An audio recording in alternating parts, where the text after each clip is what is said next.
दोस्तों, हिंदू संस्कृति में कई ऐसे रीति रिवाज हैं जिन्हें हम फॉलो तो करते हैं, लेकिन उनके पीछे का कारण नहीं जानते। आज जब हिंदू संस्कृति के किसी भी रीति रिवाज के कारण को हम ढूंढने निकले तो इसका जवाब हमें वेदों, पुराणों और कई पौराणिक कहानियों में मिलता है। ऐसा ही एक कारण है भगवान शनि देव के काले होने और उनकी टेढ़ी चाल का। इसके पीछे भी एक पौराणिक कथा जुड़ी हुई है जो ऋषि पिपलाद से जुड़ी है। दोस्तों, welcome to our channel no one no, जहां हम लाते हैं कुछ ऐसे फैक्ट्स जो हैं जरा हटके। ऋषि पिपलाद के पिता का नाम था महर्षि दधीची। हिंदू धर्म में ऋषि दधीची जैसा महादानी और कोई भी नहीं होगा जिन्होंने अपनी अस्थियों का दान असुरों को मारने के लिए किया। एक बार इंद्रलोक पर वृत्तासुर नामक राक्षस ने अधिकार कर लिया था। वृत्तासुर को भगवान ब्रह्मदेव से मिला एक वरदान प्राप्त था जिसमें वह किसी भी धातु और लकड़ी के हथियार से नहीं मारा जा सकता था। इसी कारण सभी देवी देवता महर्षि दधीची के पास पहुंचे, क्योंकि केवल ऋषि दधीची की हड्डियों से बने वज्र से ही वृत्तासुर को मारा जा सकता था। ऋषि दधीची अपने बलिदान के लिए तैयार हो गए। उन्होंने समाधि लगाई और अपनी देह त्याग दी। उस समय उनकी पत्नी आश्रम में नहीं थी। अब देवताओं के समक्ष एक समस्या आई कि महर्षि दधीची के शरीर का मांस कौन उतारे। इस कार्य के लिए सभी देवता सहम गए। तब इंद्र ने कामधेनु गाय को बुलाया, जिसने महर्षि के मृतक शरीर से मांस चाटकर उतार दिया। अब केवल अस्थि पिंजर ही रह गया था। महर्षि की पत्नी जब आश्रम आई तो अपने पति की यह हालत देखकर विलाप करते हुए सती होने की जिद करने लगी। महर्षि दधीची की पत्नी उस वक्त गर्भ से थी। तब सभी देवताओं ने उन्हें गर्भ को उन्हें सौंपने का निवेदन किया, जिसके लिए महर्षि की पत्नी राजी हो गई। देवताओं ने गर्भ को बचाने के लिए पीपल को उस गर्भ का लालन पोषण करने का दायित्व सौंपा। इस प्रकार महर्षि दधीची और उनकी पत्नी का बलिदान हो गया। किंतु पीपल के कोटर में रखा बालक कुछ समय पश्चात भूख प्यास से तड़प तड़प कर चिल्लाने लगा। जब कोई वस्तु नहीं मिली तो कोटर में गिरे पीपल के गोंदों को खाकर वह बड़ा होने लगा। कालांतर में पीपल के पत्तों को खाकर बालक का जीवन येन केन प्रकारेण सुरक्षित रहा। एक दिन देवर्षि नारद वहां से गुजरे।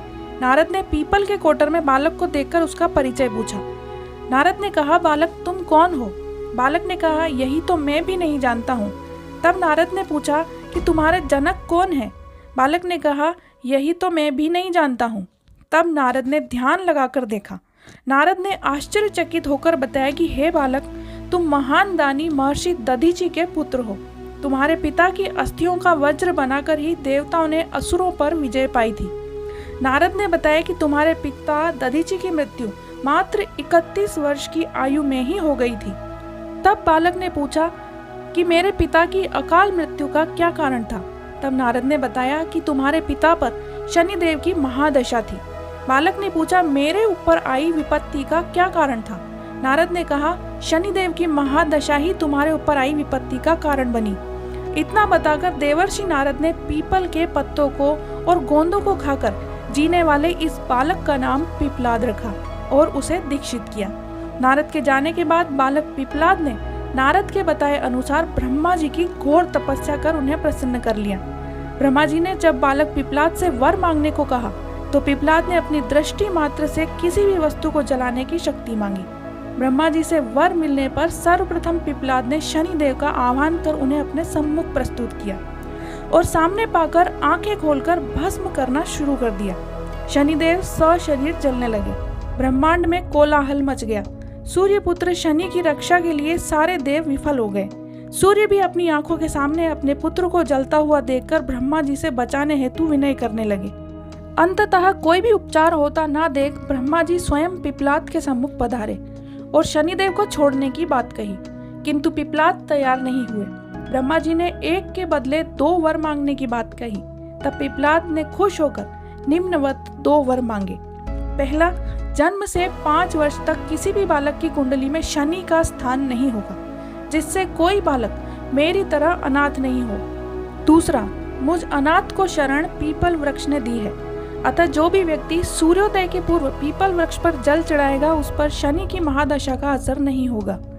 ब्रह्मा जी ने तथास्तु कहकर वरदान दिया। तब पिपलाद ने जलते हुए शनि को अपने ब्रह्मदंड से उनके पैरों पर आघात कर उन्हें मुक्त कर दिया, जिससे शनिदेव के पैर क्षतिग्रस्त हो गए और वे पहले जैसी तेजी से चलने लायक नहीं रहे। अतः तभी से शनि शनेह चरती यह शनेश्चर अर्थात जो धीरे चलता है वही शनेश्चर है कहलाए और शनि आग में जलने के कारण काली काया वाले अंग भंग रूप में हो गए। संप्रति शनि की काली मूर्ति और पीपल वृक्ष की पूजा का यही धार्मिक कारण है। आगे चलकर पिप्लाद ने प्रश्न उपनिषद की रचना की, जो आज भी ज्ञान का एक बहुत बड़ा भंडार है।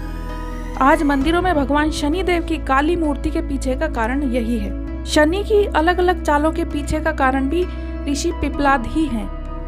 हिंदू सनातन संस्कृति में हर देवी देवता और रीति रिवाज के पीछे कई पौराणिक कथाएं छिपी हुई हैं, जिनका कारण हमें जानना चाहिए, और कारण जानेंगे तो आप उसके महत्व को भी पहचान सकेंगे। दोस्तों, आपको ये वीडियो कैसे लगी कमेंट करके ज़रूर बताएं।